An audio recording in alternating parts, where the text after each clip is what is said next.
Hi, I'm Mary, and it's time for another magical math moment. In this video, we're going to be writing absolute value functions as piecewise functions. And this will be a little tricky once we start transforming them around.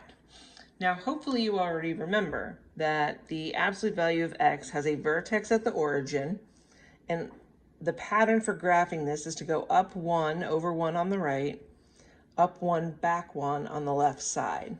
So you get this nice looking V-shaped graph. Now, if you think about this in terms of piecewise functions, remember we're looking for where the graph changes.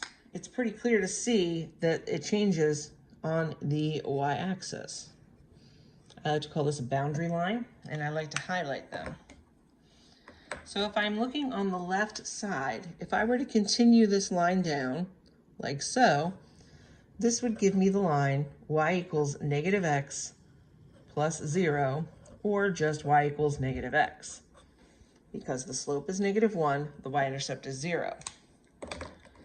If I were going to consider the entire graph of the right piece and continue that down like this graph would be y equals x plus 0, or again, y equals just x. Normally we don't write 0 for y-intercept values that are 0. So to write our piecewise function, we'll use both of these components. Usually we go left to right, so we'll use this purple one first, negative x, and then we'll say when x is less than 0. Then we'll look at our green equation, x, when x is greater than 0. Now you may be looking at this and saying, wait, you forgot about one thing.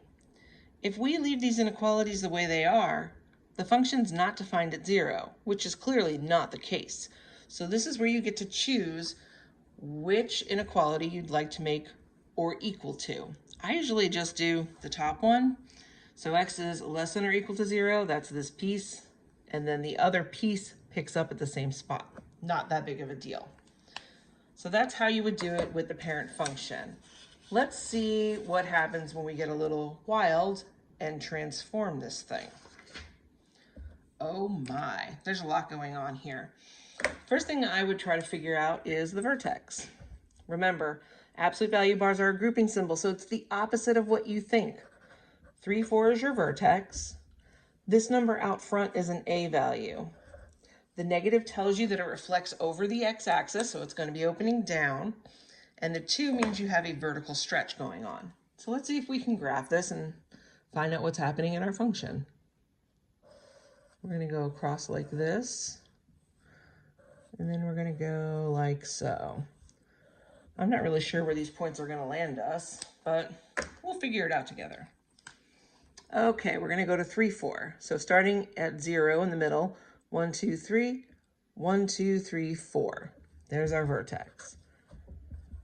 The slope is negative 2. Well, I shouldn't say slope. A is negative 2, which kind of acts like a slope here. So we're going to go down 2 over 1, down 2 over 1. I like to do this a few times. We're also going to go down 2, back 1, like so. So we have our nice little V-shaped graph. There you go. Nice and pretty. Okay. So, again, I like to drop this highlighted line through the vertex. That's our boundary line, and we can see what's happening here.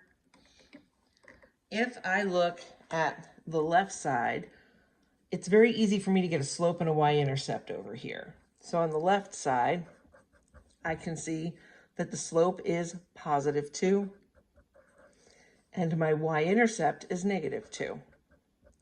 So the equation over here is going to be 2x minus 2.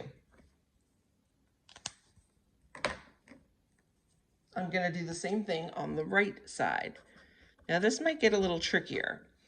I can easily see that my slope is negative 2, down 2 over 1. Finding the y-intercept might be a little bit sneaky though. I can continue with the pattern up to back 1 until I finally get over here. So if I extend my y-axis up and I count, if I know this is 4, here's 5, 6, 7, 8, 9, 10. Okay. Now let's say for whatever reason you didn't want to do that, or it was too big of a number for you. You can use the vertex as an XY point and this slope to find the slope-intercept form of this line. Substitute your y value 4, your slope -2, x is 3, and you're trying to figure out what your y-intercept is. 4 equals -6 plus b.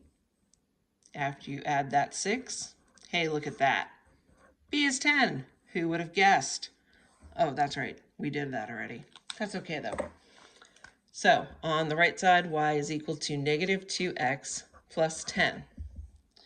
Okay, the final part is to put this together as one piecewise function. So we're going to do that over here. So my left piece is 2x minus 2. My right piece is -2x plus 10. That's a funky looking 10. Let's make that look better. There we go. And then of course we're going to do x is less than, remember our boundary line, 3. And then for the right side, x is greater than 3. Again, you choose which one you want to put the line under. I usually just do that top one. And there you go. I hope that this has been helpful for you. Again, I'm Mary. Thank you for joining me for another magical math moment. Hope to see you again soon.